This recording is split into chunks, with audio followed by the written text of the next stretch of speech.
Have a fight. Justify the creation I of the don't plan. want to have a fight. Can you just tell me? And you're smart, and I don't want to make this more complicated than it is. Tell me what he got right or wrong. I'm telling you, what he got wrong was No, ignoring. you're speaking like a lawyer, okay? Today's hearing took a sharp turn when Senator Kennedy repeatedly demanded a direct answer to one question at the center of America's ongoing legal debate over race, fairness, and the Constitution. What followed was less of a courtroom discussion and more of a high-pressure battle over clarity, messaging, and public perception. Kennedy. Thank you, Mr. Chairman.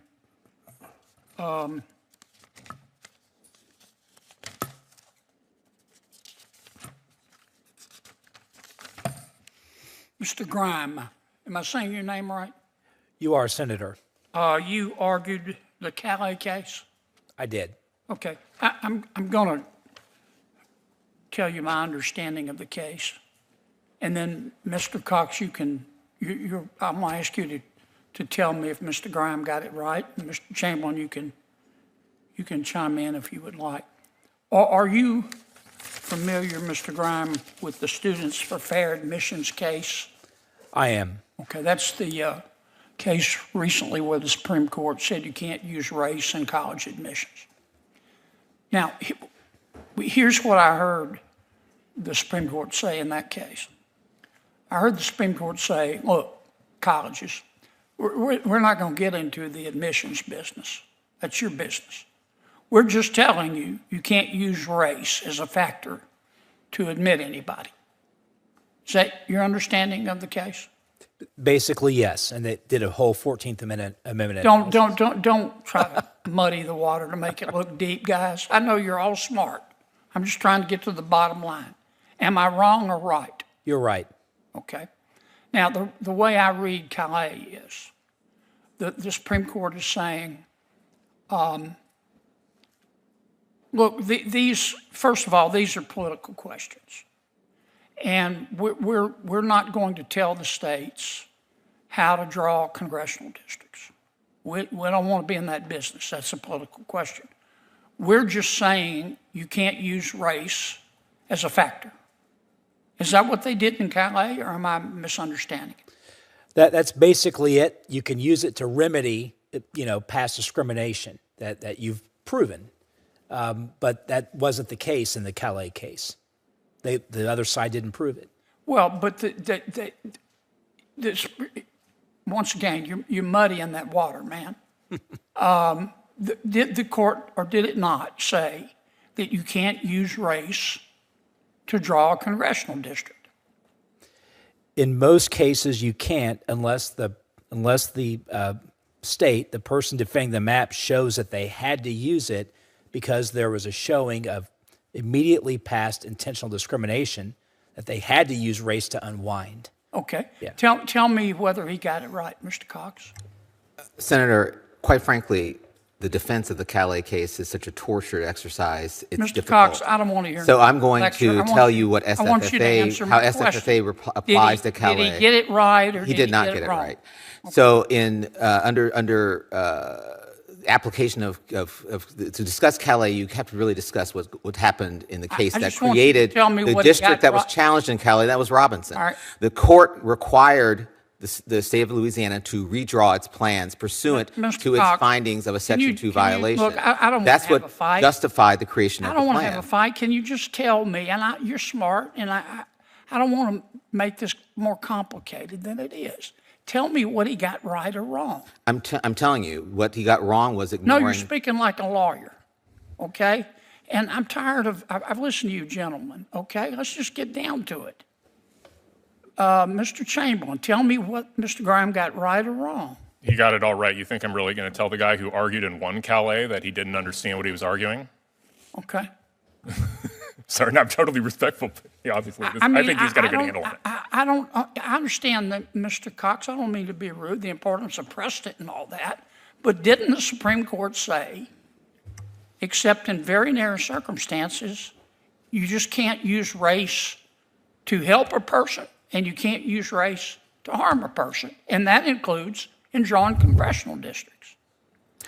In answering that question, I'm going to tell you that the Robinson Court, which gave rise to the district that was challenged in Calais, said that there was a violation of the Voting Rights Act, that it was required to draw a district or draw a redistricting plan that satisfied the Voting Rights Act, that allowed African Americans to elect candidates of choice.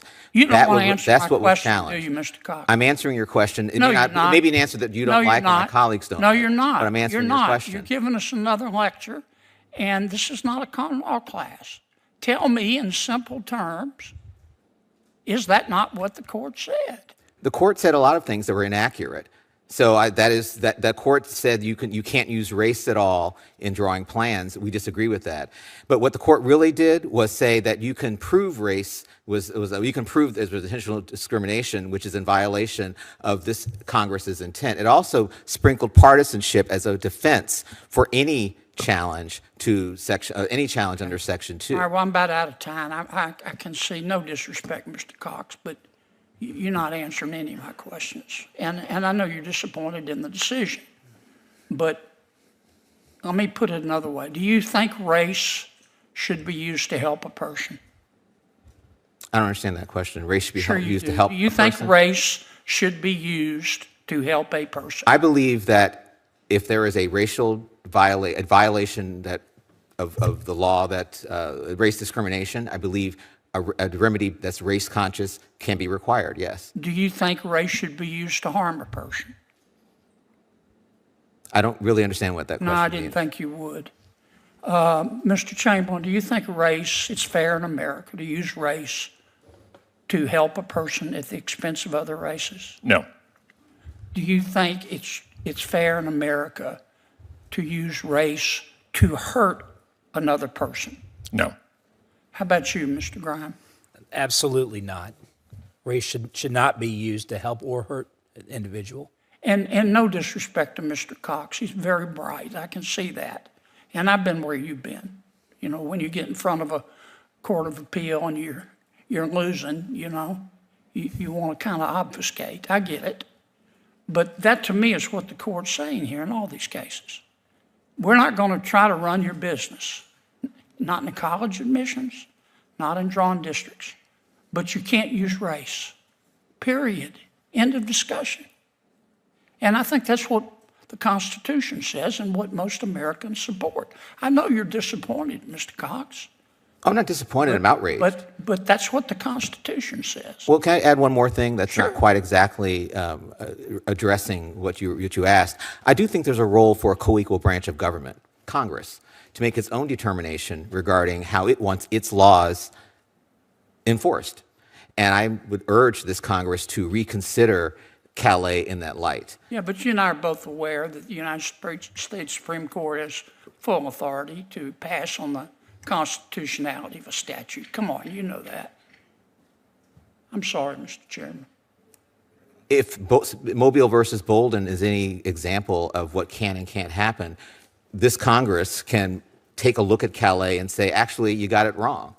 And you actually didn't interpret what we intended in 1982 correctly. The problem with your argument is, I don't think race should be used to help a person because of his race. And I don't think race should be used to harm a person because of his or her race. And I think that's what most Americans believe. And if you don't believe the opposite, and you clearly do, this is America. You can believe what you want. But the Supreme Court is deciding these cases. I hear you. It's saying race is off the table. I hear you. And I believe as a civil rights lawyer that if you find a violation based on race, you need to craft a remedy that addresses that. Sure. Senator Whitehouse. I'm sorry. Welcome back to American Hearings, where we break down the moments behind the headlines and, more importantly, the strategy behind the words. This exchange matters because it wasn't just a legal disagreement. It became a communication battle. One side pushed for nuance and legal context, while the other pushed relentlessly for clarity, simplicity, and direct answers. That tension? That's often where hearings become politically powerful. Very early, the framing became obvious. Simplify the issue versus explain the complexity. Senator Kennedy repeatedly narrowed the discussion into plain language questions designed for public understanding rather than courtroom precision. Whether viewers agree or disagree, that tactic matters. In politics, whoever defines the question often shapes the audience reaction. Quick observation here: when someone keeps saying just answer the question, they're not only challenging the witness, they're signaling to viewers that complexity itself may sound evasive. That's a communication move, not just a legal one. At the same time, there's another lesson worth noticing. Legal experts often speak in layers because law rarely operates in absolutes. Context, precedent, and exceptions matter. But hearings are not law school seminars. They're public performances of persuasion under pressure. And if an explanation feels too long or too technical, public patience disappears fast. That created the real pressure point in this hearing: precision versus persuasion. One thing audiences can learn from moments like this is how powerful framing becomes in any difficult conversation. If you can explain a complicated issue simply, you gain trust. But if you oversimplify too much, critics argue you've left out essential context. That balancing act showed up repeatedly here. And notice something else: tone matters. Interruptions, sharp phrasing, even humor can shift momentum in a room. A hearing isn't only about facts, it's about confidence, clarity, and who appears most prepared under pressure. If you enjoy sharp breakdowns of congressional hearings, Supreme Court debates, and political strategy without the noise, subscribe to American Hearings and tell me below. In moments like this, should lawmakers push for simpler answers, or does complexity matter more?